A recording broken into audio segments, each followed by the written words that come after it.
نحمدہ ونصلی علی رسولہ الکریم۔ عزیزان محترم، میں Muhammad Aslam Dadi, chairman liberal party Pakistan, آپ سے مخاطب ہوں اور آپ دیکھ رہے ہیں liberal party Pakistan YouTube channel. عزیزان محترم، آپ کو پتہ ہے کہ اس چینل کے توسط سے آپ کے سامنے لبرل پارٹی پاکستان کا منشور بیان کیا جاتا ہے، اور میں اس مقصد کے لیے وقتاً فوقتاً آپ کے سامنے اپنے خیالات کا اظہار کرتا رہتا ہوں۔ آج جس موضوع پر آپ کے سامنے بولوں گا اس کا عنوان ہے جدلیاتی لبرلزم، ایپیسوڈ نمبر 42۔ عزیزان محترم، آپ کو پتہ ہے کہ جدلیاتی لبرلزم میری کتاب ہے جس کے 41 ایپیسوڈ میں آپ کے سامنے رکھ چکا ہوں، اور آج یہ 42واں ایپیسوڈ ہے۔ میں گزشتہ روز آپ کو بتا چکا ہوں اور یہ واضح کر چکا ہوں کہ مذہب اور سائنس دونوں الگ الگ چیزیں ہیں۔ جو لوگ مذہب اور سائنس کو آپس میں ملاتے ہیں وہ غلو کرتے ہیں۔ مذہب صرف سماجی مسائل کو حل کرتا ہے، مادی مسائل کو حل نہیں کرتا، اور سائنس وہ تکنیک ہے، وہ ٹیکنالوجی ہے، وہ علم ہے جو مادی مسائل کو حل کرتا ہے۔ خدا کا بھیجا ہوا دین انسانی فطرت کے عین مطابق ہے۔ اللہ تبارک و تعالیٰ نے جو دین دنیا میں بھیجا ہے وہ دنیا کے تمام انسانوں کے مادی اور سماجی ہر قسم کے مسائل حل کرنے کے لیے باصلاحیت ہے۔ مادی مسائل اس طور پر حل کرے گا دین فطرت یعنی دین اسلام کے انسان اپنی ذاتی کاوش کو، اپنی دماغی کاوش کو، اپنی ذاتی صلاحیتوں کو، اپنی دماغی صلاحیتوں کو بروئے کار لائے، اور قرآن پاک کے یا دینی کتابوں کے بین السطور میں جو مادی مسائل کا حل موجود ہے وہاں سے اس کو تلاش کر کے اپنی دماغی کاوش سے اس کو حل کرے۔ یہ ہے طریقہ کار مادی مسائل کے حل کرنے کا۔ اگر انسان اپنی ذاتی کاوش کو مدد میں نہیں لاتا، اپنے دماغ کو استعمال نہیں کرتا، تو وہ مادی مسائل کو حل نہیں کر سکتا۔ قرآن پاک نے انسان کے سماجی مسائل حل کیے ہیں اور مادی مسائل کو بین السطور میں رکھا ہے تاکہ انسان کی دماغی صلاحیت کو استعمال میں لایا جائے اور انسان کو اس طرف راغب کیا جائے کہ وہ مادی مسائل کو حل کرے۔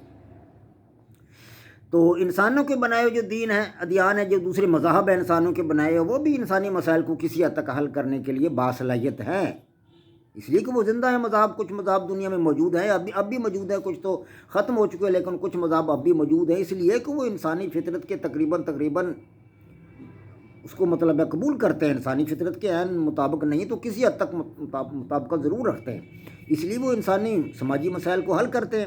اور آج تک دنیا کے اندر عیسائیت بھی موجود ہے، یہودیت بھی موجود ہے، اسلام بھی موجود ہے، اس کے ساتھ ساتھ ہندو مت بھی موجود ہے، کنفیوشن مت بھی موجود ہے، اور اسی طرح پارسی مت بھی موجود ہے، سکھ مت بھی موجود ہے۔ یہ تمام مذہب موجود ہیں اس لیے کہ وہ اپنے اپنے جو ان کے کارکنان ہیں، جو ان کے پیروکاران ہیں، ان کے سماجی مسائل کو حل کرتے ہیں۔ اور کرۂ ارض پر سینکڑوں سالوں سے یہ مذاہب جو ہیں وہ حاوی ہیں اور اپنے اپنے جو ان کے کارکنان ہیں یا جو ان کے پیروکاران ہیں ان کے سماجی مسائل کو حل کر رہے ہیں۔ کوئی ایک مذہب پوری دنیا کے سماجی مسائل حل کرنے کی پوزیشن میں نہیں ہے۔ اس کی کئی وجوہات ہیں، جی میں آپ کے سامنے رکھوں گا کہ اس وقت کوئی ایک مذہب، بلا شبہ اسلام ایک مطلب ہے سچا دین ہے اور سچا مذہب ہے، پوری دنیا کے تمام انسانوں کے سماجی مسائل کو حل کرنے کے لیے باصلاحیت ہے، لیکن اس وقت اسلام بھی اس پوزیشن میں نہیں، یہودیت اس پوزیشن میں نہیں، عیسائیت اس پوزیشن میں نہیں، ہندو مت اس پوزیشن میں نہیں، سکھ مت، پارسی مت، کنفیوشس مت، اسی طرح مہاویر کا مذہب یا دیگر جتنے بھی مذاہب ہیں وہ سارے کے سارے مذاہب جو ہیں ان میں سے کوئی ایک مذہب بھی دنیا کے تمام انسانوں کے سماجی مسائل حل کرنے کے لیے باصلاحیت نہیں ہے یا اس پوزیشن میں وہ نہیں ہے۔ کیوں؟ اس کی کچھ وجوہات ہیں۔ پہلی وجہ میں آپ کے سامنے یہ رکھوں گا کہ تمام کے تمام مذاہب جو ہیں وہ جذباتی طرز فکر رکھتے ہیں۔ مسلمانوں کے جذبات اور ہیں، عیسائیوں کے جذبات اور طرح کے، یہودیوں کے جذبات اور طرح کے، ہندوؤں کے جذبات اور طرح کے۔ اب کسی ایک مذہب کے پیروکاران دوسرے مذہب کے جو طور طریقے ہیں، جو ان کے جو اسلوب ہے زندگی گزارنے کا، طریقہ کار ہے، ان کے جو مذہبی رسوم و رواج ہیں ان کو قبول نہیں کرنے کے لیے تیار نہیں ہیں۔ مثال کے طور پر مسلمان السلام علیکم کرتا ہے تو ہندو مت تو کبھی ایسے نہیں کرے گا، السلام علیکم کبھی نہیں کہے گا وہ، اس لیے کہ ان کے اپنے جذبات ہیں، ہندوؤں کے، مسلمانوں کے اپنے جذبات ہیں۔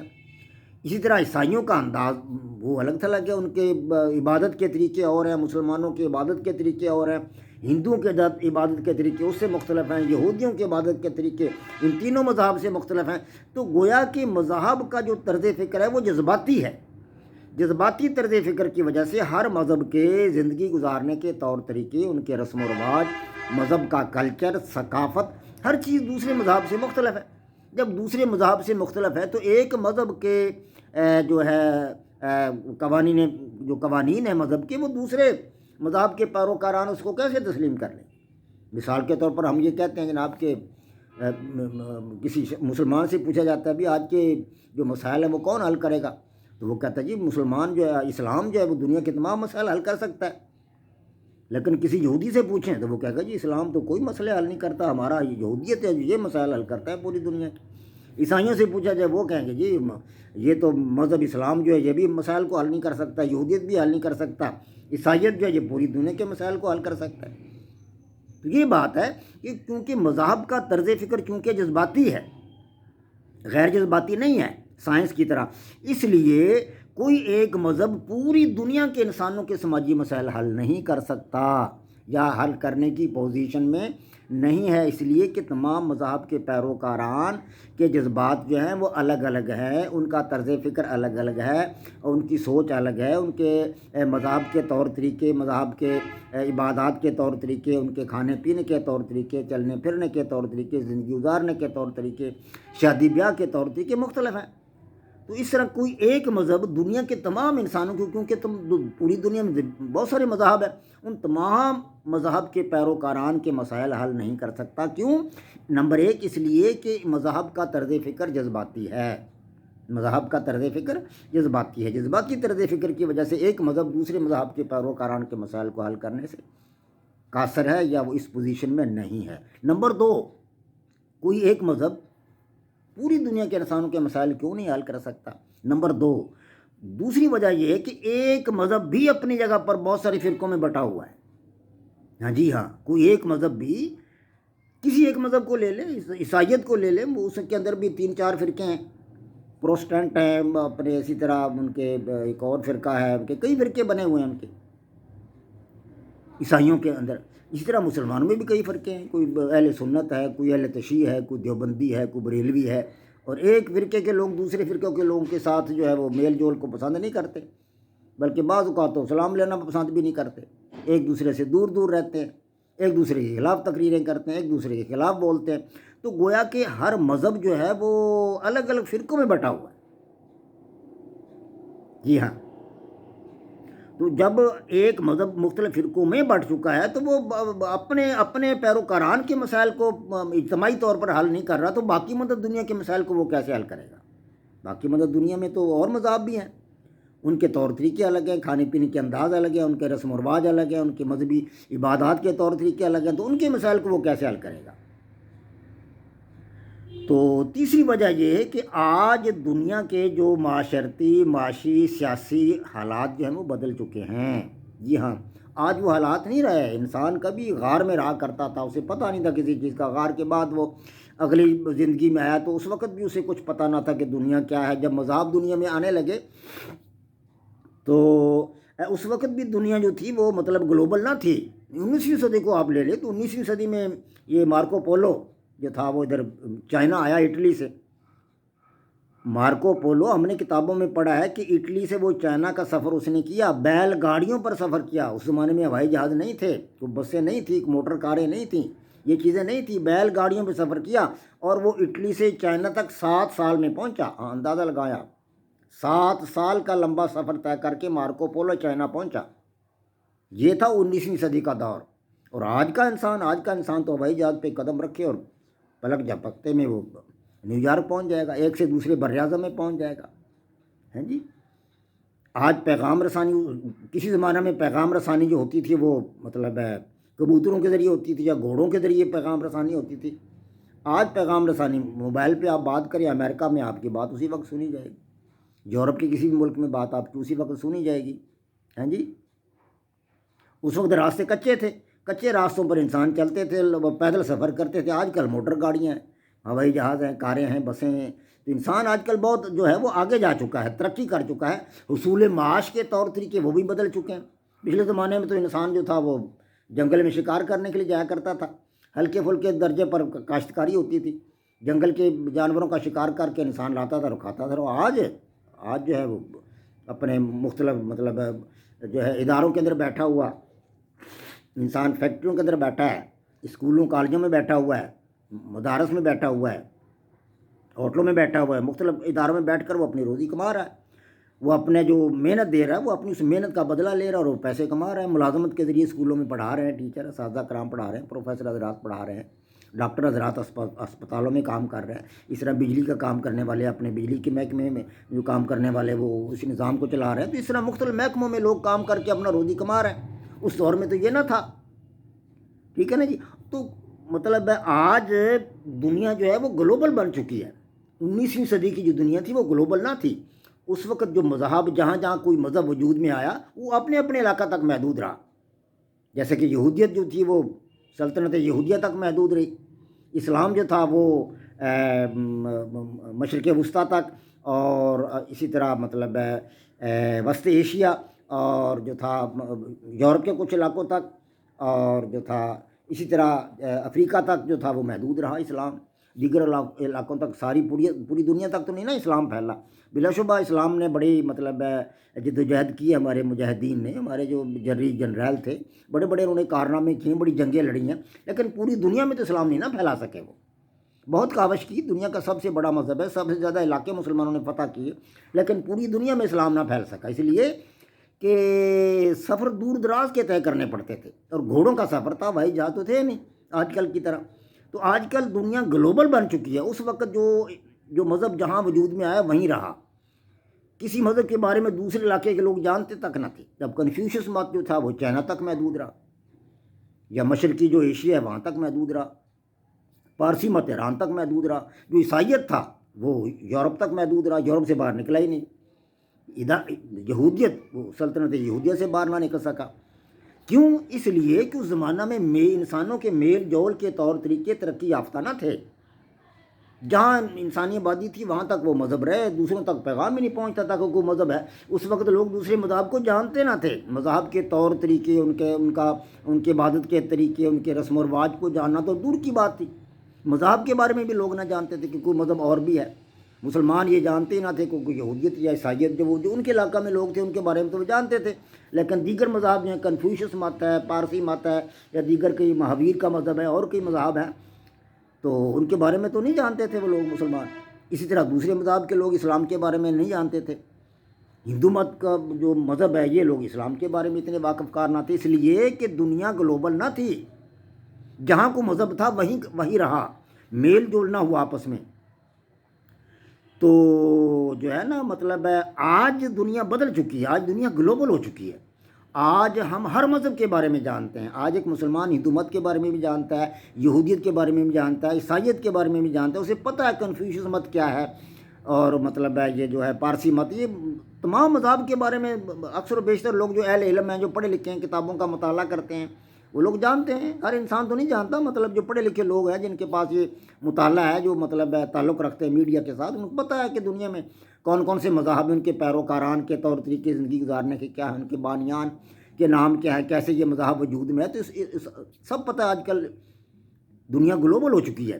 تو آج جو ہے اگر آپ دیکھیں کہ مولانا محمد اجمل نقشبندی کے گھر کے دائیں طرف آپ کو نظر آئے گا جناب جوزف فرینکلن کا گھر نظر آئے گا، کسی ایک شہر کے اندر آپ دیکھ لیں تو مولانا محمد اجمل نقشبندی صاحب اگر نیو یارک کے اندر رہ رہے ہیں، ایک شہر کے اندر رہائشی ہے وہ مولانا محمد اجمل نقشبندی صاحب، تو ان کے گھر کے دائیں جانب آپ کو جوزف فرینکلن جو پادری اس کا گھر نظر آئے گا نیو یارک میں، اور اس کے بائیں طرف پنڈت شری رام گوپال آچاریہ کا گھر آپ کو نظر آئے گا نیو یارک میں، اور مولانا کے گھر کے بالکل سامنے گرو ہربچن سنگھ خالصہ کا گھر آپ کو نظر آئے گا، اور قریب ہی جناب شی ہمانگچی کا گھر بھی آپ کو نظر آئے گا۔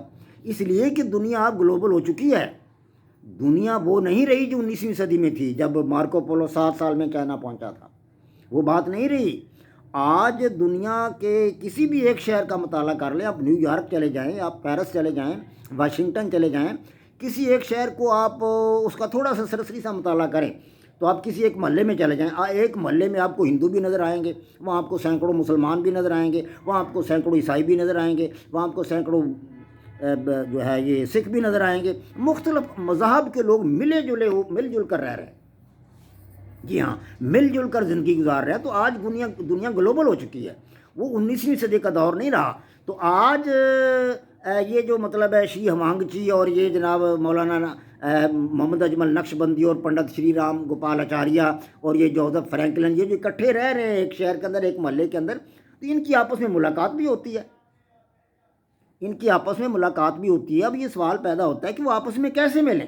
السلام علیکم کہیں یا وہ رام رام کہیں یا وہ گڈ مطلب مارننگ کہیں، وہ کیا کہیں، کیا طریقہ اختیار کریں ملنے جلنے کو؟ کیونکہ وہ رہتے تو وہ ساتھ ساتھ ہیں، ان کے گھر قریب قریب ہیں، وہ ایک دوسرے کو روزانہ ملتے ہیں، وہ ایک ہی فیکٹری میں کام کرتے ہیں، وہ ایک ہی دفتر میں کام کرتے ہیں، ان کے بچے ایک ہی اسکول میں پڑھتے ہیں. تو وہ ایک دوسرے کے ساتھ کیسے ملیں؟ کس طرح کے تعلقات رکھیں ایک دوسرے کے ساتھ ہیں جی؟ اور دکھ درد میں وہ ایک دوسرے کی کس انداز سے مدد کریں، کس طرح وہ شریک ہوں ایک دوسرے کے دکھ درد میں؟ اس طرح کے سینکڑوں نہیں، ہزاروں نہیں، لاکھوں سوالات پیدا ہوتے ہیں. تو کون سا مذہب ان مسائل کو حل کرے گا؟ اگر ہم کسی مسلمان سے پوچھتے ہیں تو وہ کہتا ہے جی اسلام دنیا کے تمام مذاہب کے مسائل کو، دنیا کے تمام مذاہب کے جو پیروکاران ہیں ان کے مسائل کو حل کرے گا اسلام. لیکن جب ہم کسی عیسائی کے پاس جاتے ہیں تو وہ کہتے ہیں توبہ توبہ، یہ اسلام کا حل کر سکتا ہے، یہ تو ہمارا مذہب ہے عیسائیت، جو دنیا کا سب سے بڑا مذہب ہے اور یہ اتنا اچھا مذہب ہے کہ دنیا کے تمام انسانوں کے مسائل کو حل کر دے گا. اب عیسائی یہ بات کہتے ہیں. جب ہم جاتے ہیں یہودیوں کے پاس، وہ کہیں گے ہو چھوڑو جی یہ تو غلط بات ہے، نہ اسلام مسائل کو حل کرتا دنیا کے، نہ دنیا کے مسائل کو عیسائیت حل کرتا. یہودیت ایسا مذہب ہے جو دنیا کے تمام انسانوں کے مسائل کو حل کرتا ہے. وہ ان دونوں کی باتوں کو مسترد کر دیتا ہے. جب ہم کسی ہندو کے پاس جاتے ہیں تو وہ کہتا ہے جی نہ کوئی اسلام مسائل کو حل کر سکتا اور نہ کوئی یہودیت دنیا کے تمام انسانوں کے مسائل کو حل کر سکتا، نہ عیسائیت دنیا کے تمام مسائل کو حل کر سکتا. یہ تو ہندو مت ہے جو دنیا کا سب سے بڑا مذہب ہے اور دنیا کے تمام انسانوں کے مسائل حل کرنے کے لیے باصلاحیت ہے. ہندو مت یہ جھوٹ بولتے ہیں، وہ ان کی باتوں کو مسترد کر دیتا ہے. وہ یہودیت کو بھی مسترد کر دیتا ہے، عیسائیت کو بھی مسترد کر دیتا ہے، اسلام کو بھی مسترد کر دیتا ہے. تو سوچنے کی بات یہ ہے کہ جب آج ہر مذہب دوسرے مذہب کو مسترد کر رہا ہے اور یہ کہہ رہا ہے کہ دوسرا مذہب مسائل کو حل نہیں کر سکتا، ہمارا مذہب دنیا کے تمام انسانوں کے مسائل کو حل کر سکتا ہے، تو یہ گرو ہربچن سنگھ جو ہے خالصہ اور یہ محمد اجمل صاحب جو ہے نقش بندی صاحب اور جوزف فرینکلن جو اکٹھے رہ رہے ہیں بیچارے، اور شی ہمانگچی جو اکٹھے رہ رہے ہیں، ایک محلے میں رہ رہے ہیں، وہ کس طرح ملیں، کس طرح بات چیت کریں، کس طرح ایک دوسرے کے ساتھ میل جول رکھیں، دکھ درد میں کس طرح شریک ہوں؟ لاکھوں سوالات پیدا ہوتے ہیں اس قسم کے. اور سب سے بڑا سوال یہ کہ دنیا کے مسائل، دنیا کے تمام مذہب کے انسانوں کے مسائل کو آج کون حل کرے گا؟ کون سا مذہب حل کرے گا؟ اسلام حل کرے گا، عیسائیت حل کرے گا، یہودیت حل کرے گا، ہندو مت حل کرے گا، سکھ مت حل کرے گا، پارسی مت حل کرے گا، کنفیوشس مت حل کرے گا، یا اور کوئی مذہب حل کرے گا؟ کون سا مذہب حل کرے گا دنیا کے تمام جو ہے مسائل کو حل؟ اس لیے کہ آج انسانی رویے مکمل طور پر بدل چکے ہیں. وہ رویے جو 19ویں صدی میں تھے وہ نہیں رہے. آج انسانی رویے مکمل طور پر تبدیل ہو چکے ہیں. جی ہاں، تو آج کے مسائل، آج کی گلوبل دنیا کے مسائل، جو گلوبل دنیا بن چکی ہے، تو آج کی گلوبل دنیا کے مسائل کون حل کرے گا؟ یہ بہت بڑا سوال ہے، بہت بڑا سوال. اسی سوال نے میرے ذہن کو جو تھا مختل رکھا اور میں سوچتا رہا کہ ہر مذہب دوسرے مذہب کو مسترد کر رہا ہے، ہر مذہب کے بانیان دوسرے مذہب کے بانیان کو مسترد کر رہے ہیں، ہر مذہب جو ہے وہ دوسرے مذہب کے طور طریقوں کو، مذہبی انداز کو، عبادات کے طور طریقوں کو مسترد کرتا ہے. تو پھر پوری دنیا کے مسائل کو کون حل کرے گا؟ کون سا مذہب جو ہے پوری دنیا کے مسائل کو حل کرے گا؟ ہر مذہب اپنے پیروکاران کے مسائل کو تو چلو حل کر رہا ہے. اسلام کے جو پیروکاران ہیں اس کے اسلام اپنے پیروکاران کے مسائل کو حل کر رہا ہے. بے شک وہ فرقوں میں بٹ چکا ہے، فرقے الگ الگ ہیں، الگ الگ ان کے نماز پڑھنے کے طور طریقے بھی الگ الگ ہیں، مختلف ان کے انداز جو ہیں وہ مطلب الگ الگ ہیں، لیکن پھر بھی چلو کسی حد تک مذہب اسلام اپنے پیروکاران کے مسائل کو حل کر رہا ہے. عیسائیت اپنے پیروکاران کے مسائل کو حل کر رہا ہے، یہودیت اپنے پیروکاران کے مسائل کو حل کر رہا ہے، ہندو مت اپنے پیروکاران کے مسائل کو حل کر رہا ہے. لیکن کوئی ایک مذہب پوری دنیا کے تمام مذاہب کے انسانوں کے مسائل کو اجتماعی طور پر حل کرنے کی پوزیشن میں اس وقت نہیں ہے. تو پوری دنیا کے انسانوں کے مسائل کون حل کرے گا؟ سب سے بڑا سوال یہی ہے جس نے مجھے بہت ستایا اور مجھے اس نے بہت اکسایا اس بات کی طرف کہ میں اس پر ریسرچ کروں، اس پر تحقیق کروں اور یہ سمجھوں کہ دنیا کے تمام انسانوں کے مسائل آج کون حل کرے گا. تو یہ تھا آج کا ایپیسوڈ نمبر 42. انشاءاللہ میں آگے وضاحت کروں گا کہ یہ دنیا کے تمام انسانوں کے مسائل، دنیا کے تمام مذاہب کے جو انسان ہیں ان کے تمام مسائل کو کون حل کرے گا. یہی چیز میں نے تلاش کی ہے، اور اسی چیز نے ہی مجھے یہ کتاب لکھنے کی طرف اکسایا اور اس کتاب لکھنے کی طرف مجھے راغب کیا، اور میں نے یہ کتاب جدلیاتی لبرلزم جو ہے وہ لکھی ہے۔ آئندہ انشاءاللہ آپ کو دھیرے دھیرے گریجولی بتدریج آپ کو یہ بتایا جائے گا کہ دنیا کے تمام انسانوں کے مسائل کیسے حل ہوں گے، اور کون حل کرے گا، کوئی مذہب حل کرے گا، یا کوئی نیا زندگی کا جو ہے وہ نیا مذہب حل کرے گا، یا کوئی ٹیکنالوجی کے ذریعے حل کیے جائیں گے، یا کوئی سائنس کے ذریعے حل کیے جائیں گے، یا کوئی اور طریقہ کار ہوگا، کیا طریقہ کار ہوگا دنیا کے تمام انسانوں کے مسائل کو حل کرنے کے لیے۔ تو انشاءاللہ آئندہ جو ایپیسوڈز آئیں گے جدلیاتی لبرلزم کے، ان میں آپ کے سامنے یہ وضاحت آ جائے گی۔ وما علینا الا البلاغ۔ پاک فوج زندہ باد، پاکستان پائندہ باد۔